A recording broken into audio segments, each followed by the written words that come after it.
one of the individuals there on the ground in Nevada doing just that is the author of the Kelly Turnbull series. His latest is Collapse. You can find him all over, including Town Hall. Kurt Schlichter joins us by phone. He is an attorney, and we appreciate his service to his country, not only in the past, but also right now in Nevada, making sure that voter integrity is upheld. Kurt, welcome to the program. Hi, Dana. Well, full disclosure, I'm back from Nevada, and I'm in quarantine for COVID at the moment. Oh, no. Well, that's... I feel great. I know you don't sound like someone who has the Wu flu. I mean, we were told that... I don't think I do, but... yeah, we were reliably informed. We were reliably informed by media overlords that an instant contraction of the virus is an essential death sentence. So you're telling me that they're also wrong about that?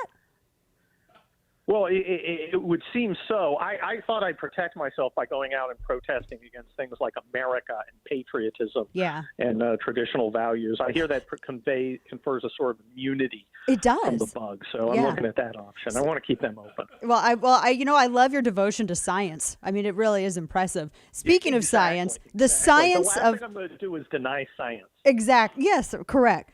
The science of counting votes and authenticating ballots.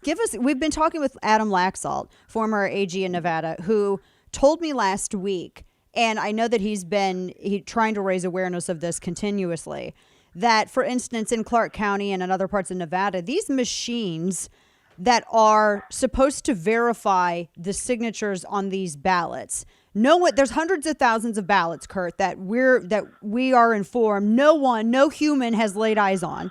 The only thing that's looking at it and verifying it are these machines that have their factory settings were reduced, and they have only a 40% success rate or reliability rate. That seems kind of nuts. Yeah.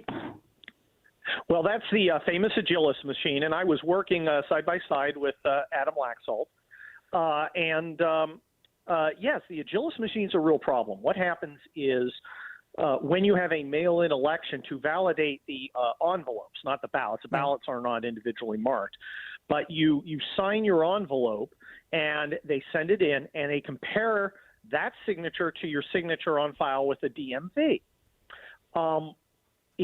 Now, of course, when you're comparing something using artificial intelligence, you have to set parameters. There's certain if you make it too hard, you'll kick all of the signatures. And if you make it too easy, you'll allow people to have signatures validated that shouldn't be. And that's the problem here. Right now, the signatures are validated it's really kind of an incredible rate. You look at the rejection rates elsewhere, and the rejection rates that we've been seeing, it's very troubling. And that's just one of many, many problems that we've been seeing with this election. Problems that could be solved by go ahead. Sorry. Going to, ending this whole everybody mail in your ballot nonsense, and we all go to the polling place unless you have unless you apply for and get a absentee ballot. You go to the polling place and you vote, and they look at your ID card. Okay, that's Kurt Schlichter. Here's your thing. Go vote, and you're done. Right. Yeah, that seems like that would solve all of these problems. Every single one of them, if we actually approach the system that way. Is Nevada also, I know Pennsylvania is dealing with issues wherein they are dealing with ballots that have not been postmarked. And I know that every state has its own, a lot of states have similar problems. Some have worse problems with one issue over another. And I know that you and Adam Laxalt and to everyone that's listening, Kurt Schlichter is joining us, and he's an attorney. He's been on the ground there in Nevada. What are some of the other problems beyond these machines, and how many votes is this affecting? Well, one of the things that I'm seeing one of the things that we've seen is a real problem are the people who've moved out of state. Now, if you're gone, if you've established a residence somewhere else, obviously you can't vote again at the same old place. Right. And by using commercially available databases, you can compare people who voted and people who've requested a change of address for the post office. We did that very quickly, very did a very cursory one very early after the election, found 3,062 people who had put in a change of address. Now, some will be military, some will be students, and that's okay. But here's the question, Dana. Why are we doing it and not the registrar? That's a great question. Why is this something? Exactly.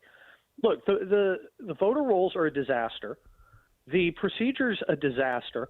People don't trust the election result. Even if Joe Biden wins, we still have and one of the things I'm very proud of is absolutely no one when I was in Nevada had anything to say about trying to stop legitimate votes.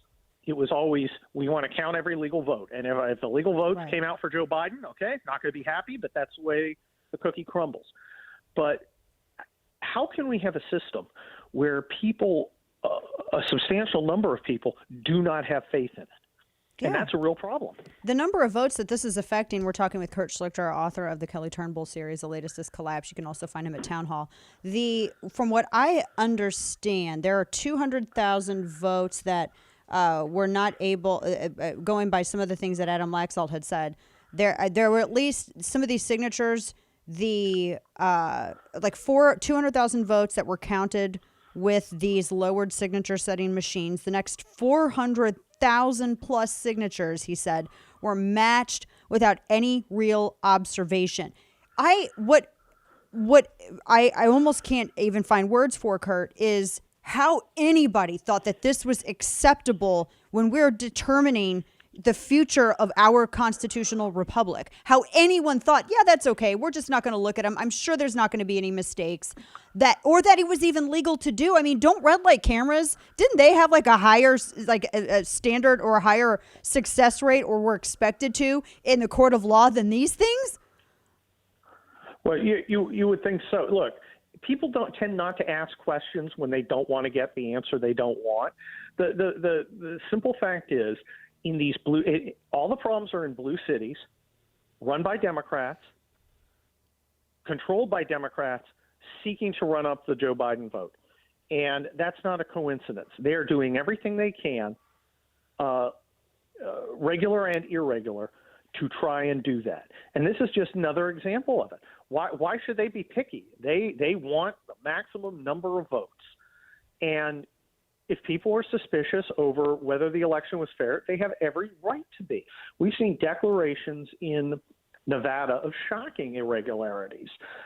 People backdating things, people, accepting things that shouldn't be accepted. It's really, especially after 4 years of hearing how the Russians have, hacked our election. Yeah. We're now supposed to, with no evidence. Now we see all these irregularities, and we're supposed to shut up and fall in line, and that ain't going to happen. I'm really proud of conservatism and most conservatives. I mean, obviously Ben Sass is a sissy. Obviously Mitt Romney's, a submissive. But most conservatives are like, well, I don't care what Fox News says. Yeah, don't care. What do you don't care if Fox News is telling me no? Yeah.